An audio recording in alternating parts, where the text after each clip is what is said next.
Mesdames et messieurs, énorme scandale pour les centristes et le groupe de Micron, le groupe d'alliance microniste.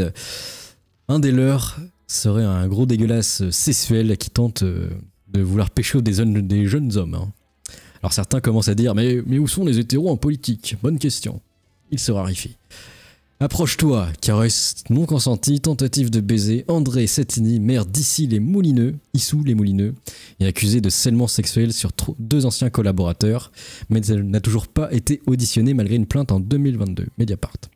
Donc on va regarder ça, c'est lunaire. Accrochez-vous, franchement, j'ai pas vu de truc aussi malaisant. On dirait un mauvais acteur d'un site PH, hein, avec un logo un petit peu orangé. Rick balance le générique. Il va très bien dire. Quand on regarde des politiciens, on voit une belle vitrine. Mais derrière, c'est la guerre. C'est pas les citoyens qui choisissent leurs représentants. C'est qui alors? Les gens importants, on cloue un de ces emmurs et un autre grimpe dans les sondages. La politique, ça changera jamais. Écoutez ça, essayez de pas être malaisé. Viens ici, approche-toi, merde. Approche-toi. Je suis bien, très bien. Viens encore plus près. Ouais, mais je vais prouver le contraire, parce que comme je lui ai dit, ça se passe au final très bien. Au cabinet, les discours sont plutôt pas mal. Oui, approche-toi. J'ai fait tout mon bilan. Quoi qui veut pas? Qui veut pas quoi? 80 piges quand même.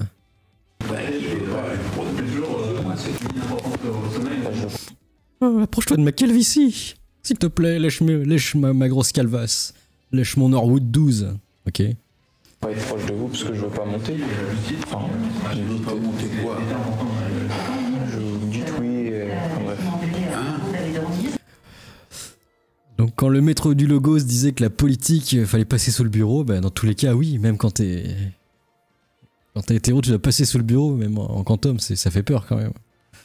Genre ta rondelle va être dilatée forcément tout quand t'arrives tout en haut. C'est ça qui fait peur. Donc justement tous ceux qui sont en haut de la pyramide, est-ce qu'ils ont eu l'oignon dilaté? J'espère pas, non j'espère pas. Je veux pas savoir. Je veux rester propre. C'est pas avec vous ou n'importe qui d'autre, c'est je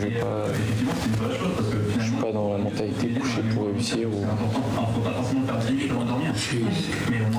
C'est juste sousser, c'est pas pareil. Hein. Il y a faire une chabrier, sousser c'est pas coucher, c'est bon. Moi je serais debout, tu vois, c'est un truc comme ça, je sais pas. C'est lunaire. Après on peut critiquer Mediapart, mais ils ont toujours des trucs crucifondants de ce genre.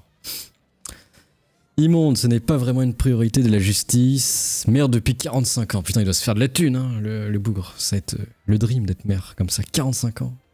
Au lieu d'aller se faire chier au SMIC. Tout le monde le savait depuis des décennies. Et ça irait plus loin que pour Asselineau. Apparemment, il y a un drama aussi avec Asselineau. Avec oui, j'ai été homo, mais c'était juste de l'amitié plus. Enfin, je sais pas, c'est bizarre. Je me souvenez de ce délire, mais c'était lunaire. C'est élargir le champ des possibilités. C'est faire pivoter ses organes génitaux. C'est vérifiable. Bon, c'est un jour normal en politique française. Mais vous en faites pas. Hein? Maintenant, le fisc pourra nous traquer jusqu'au bout de la nuit grâce à l'IA et détecter si vous êtes trop riche par rapport à votre impôts que vous avez déclarés. Donc si tu déclares ton SMIC par exemple, et tu roules en Ferrari, bah, l'IA va te retrouver sur les réseaux et tu seras obligé de payer et tu seras heureux. Mais bon, je vous vois venir dans les commentaires, faut pas être médisant. La grande phrase philosophique, si on n'a rien à cacher, il ne faut pas avoir peur. Un peu comme en 2020. Voir vos réseaux sociaux passer au peigne fin par le fisc, l'idée vous dérange. T'imagines le plutôt. truc? Pour moi, c'est vraiment une atteinte à la vie privée des personnes. On sait tous que les réseaux sociaux, généralement, c'est quand même une image un peu déformée de la réalité. L'expérimentation est devenue la règle. Maintenant, l'administration fiscale, aidée par l'intelligence artificielle, peut utiliser les informations que vous postez sur vos réseaux sociaux et les comparer aux revenus que vous déclarez. C'est abusé ça quand même. J'espère que vous avez bien déclaré, autrement c'est finito. Ah bah pourquoi t'as un iPhone toi alors que t'as déclaré un SMIC? Bah je sais pas. Je l'ai acheté en contrefaçon. Ah une contrefaçon, très bien. Tu vas venir avec nous et t'es baisé. Le but, voir si ces derniers correspondent avec le train de vie que vous affichez. Par contre regardez les vieux ordinateurs, ils datent de 2010, c'est abusé ça. Savoir où ils partent en vacances. Inspecteur des finances publiques sur Windows 8, ça c'est beau aussi. Il faut toujours faire attention, c'est rare quand les gens mentent sur leur localisation, souvent il y a des photos qui vont avec. Par contre, sur les biens matériels, faut toujours faire attention. Une photo d'une voiture à côté de nous, c'est pas automatiquement que c'est notre voiture. Ces informations servent à mettre les finances publiques sur la piste d'éventuels fraudeurs. Mais elles ne suffisent pas à faire condamner quelqu'un pour fraude fiscale. On peut pas juste dire... Oui, mais ça va t'aiguiller pour fraude fiscale. Et après, on sait comment ça va dériver. Oh, on va regarder tes opinions politiques. Ah, toi, tu es contre le gouvernement. Tu étais contre le WEF. C'est pas très bien. On va t'attraper, faut pas avoir peur. Tu as critiqué les bugs, tu as critiqué l'UE. Fais attention à toi. Peut-être que ça pourrait arriver dans un futur dystopique proche. J'espère pas. Voilà, vous avez gagné tant parce que vous avez une belle voiture. C'est une information qui est donnée. Et suite à cette information, ce monstre tentaculaire administratif quand même. Des contrôles fiscaux. Le fisc ça fait ne mal, peut accéder qu'aux informations partagées par vous ou vos amis sur des comptes accessibles publiquement sur les réseaux vite, sociaux. foutez-vous en privé, vite, on a l'astuce, vite, foutez-vous en privé. Techniquement, les méga corpos américaines vont nous protéger de ça. Enfin, j'espère. Imagine après, l'État français va créer des méga corpos françaises pour vous te traquer. Ça va être une vieille guerre des corpos. Je voulais souligner un truc, attendez. Publiquement sur les réseaux sociaux. Oui, du coup, je me suis dit, on a fait une vidéo récemment. La technique I kill you de rien déclarer et se barrer. Ça peut marcher, non? J'ai dit, je savais pas. J'avais fait une vidéo dessus I kill you qui s'est barré et qui voulait fuir le fisc. Elle est où ma vidéo? Hop. Celle-là, là. I kill you qui a oublié de payer 1,4 million de dettes. On pourra faire comme ça. On sera tous traqués, on sera tous des I kill you. C'est le début de la rébellion, en fait. Hunger Game, I kill you. Le fisc de la revanche a sonné. En parlant de corpos, les corpos aux États-Unis commencent à virer de plus en plus à droite parce que Trump a pris le pouvoir de manière absolue, de façon totalement unilatérale. Mark Zuckerberg, on rappelle, grand défenseur du wokisme, à l'époque où ça marchait beaucoup, commence à faire prout et annule des trucs.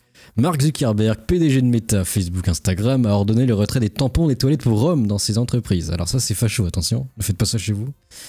Initialement mise à disposition pour les employés non-binaires et transgenres. Alors qu'en pense la population en délire? Vous, ça vous évoque quoi? Moi je pense que c'est un peu fachou quand même. C'est le minimum, je suis content de voir que Meta retrouve la raison. C'est quand même incroyable qu'une entreprise ait l'idée de mettre des tampons hygiéniques dans les toilettes pour hommes, c'est de la folie. Mais quel intérêt d'être un connard comme ça? Zuckerberg quand Trump a été élu. Non mais en fait Zuckerberg il s'en branle tant qu'il touche la thune, il va la toucher. Hein. Si un jour Trump il dit soyez méchant, il va être méchant. S'il dit soyez gentil, il va le faire. C'est toujours de la thune. La réponse est plutôt simple, il n'y a que deux genres. Ok.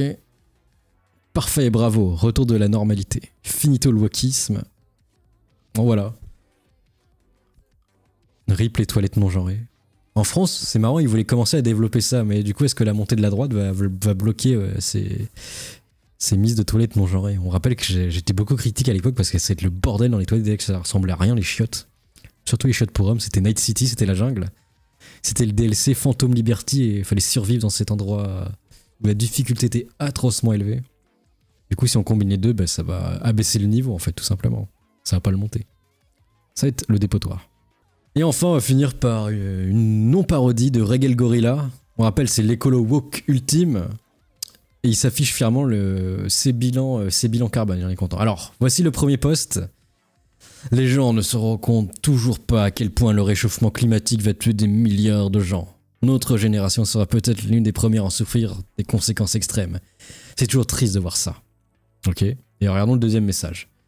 Mon bilan voyage de 2024. Barcelone, Cologne, Bari, Poligrano Amare, Monopoly Matala, Tirana, Vlora, Zermi, Imara, Saranda, Xami, Copenhague, Malo, Milan, x2, Sarajevo, Mostar.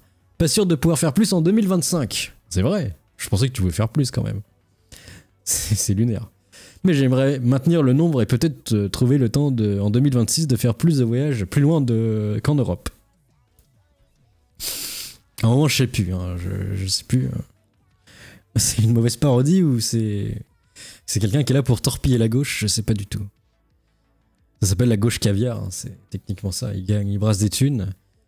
Le cœur à gauche, mais le porte-monnaie à droite, toujours. Ça m'embouche un coin. Tu vois, s'il m'avait dit, ah, j'ai fait 1 ou 2 voyages dans l'année pour limiter ma consommation, je dirais, bah oui, ok, c'est cohérent. T'as le droit de faire un voyage quand même, on va pas être des monstres. Hein. Mais bon, c'est un peu beaucoup là quand même. J'en peux plus. Bref, qu'est-ce que vous pensez de ces news? Laissez vos avis dans les commentaires. Allez, à plus, Amogus.